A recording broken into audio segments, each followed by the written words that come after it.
தங்க பொண்ணு, தங்க குட்டி, என்ன பண்றீங்க? அம்மாக்கு ஹெல்ப் பண்றீங்களா?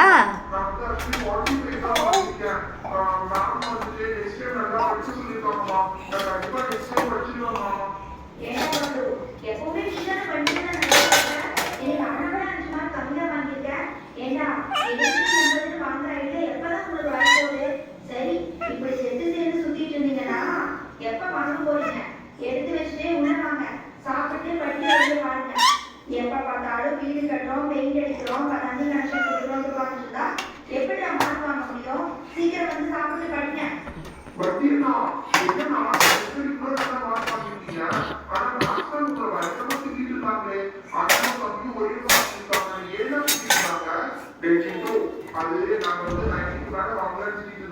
நீ பேசாம உள்ள சாப்பாடு வெளியே பாருங்க தெரியுமா? நான் பாவியில வந்து தெரியுமா எனக்கு ரசம் சாதம் கண்டிப்பா அப்பளம் வேணும் தெரியுமா? அப்பதான் நான் சாப்பிடுவேன். அப்பாடா நாளைக்கு காலையில் அம்மாவோட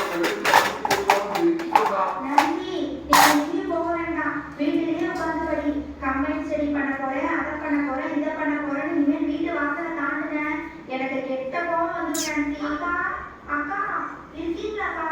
கொஞ்சம் வெளியில வாங்கக்கா. வாமாடா, நான் கோயிலுக்கு போயிட்டு 5 மணிக்கு தான் வந்தேன். என்ன விஷயமாடா? அக்கா ஒரே இடத்துல கொஞ்சம் தயிர் இருந்தா கொடுங்கக்கா. அக்கா என்னக்கா இது? பசங்க பேக் கூட எடுக்காம வெளியே இப்படி போட்டு போயிருக்காங்க.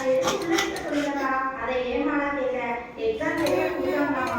அதை இங்கேயே காமிச்சுட்டே வீட்டுக்கு போயிருக்காங்க. சரி நீ இங்கே இதே நம்பர் உனக்கு தயிர் எடுத்துட்டு வரேன். டே பட்டி, என்னடா இது? பேக் எல்லாம் வெளியே வச்சுட்டு வந்திருக்கீங்க, போய் எடுத்துட்டு வாங்கடா. மழா, அந்த சின்ன பையன் ஒரு ஸ்கூல் எடுக்காம எடுத்து ஊத்தி சாப்பிட்டா. நீங்க அந்த சோனியா கிட்ட கேட்டு பாருங்க. அந்த சோனியா கிட்ட கேட்கறதே இருக்கலாம். சரி ஒரு 10 நிமிஷம் பொறுத்துக்கோ, படிச்சு சாப்பிட்டு இருக்கான். அவனை கடைக்கு அனுப்பிச்சு வாங்கிட்டு வந்து உங்க வீட்லயே தர சொல்றேன். அக்கா எதுக்குக்கா பசங்களை அனுப்பிச்சுட்டு? பசங்க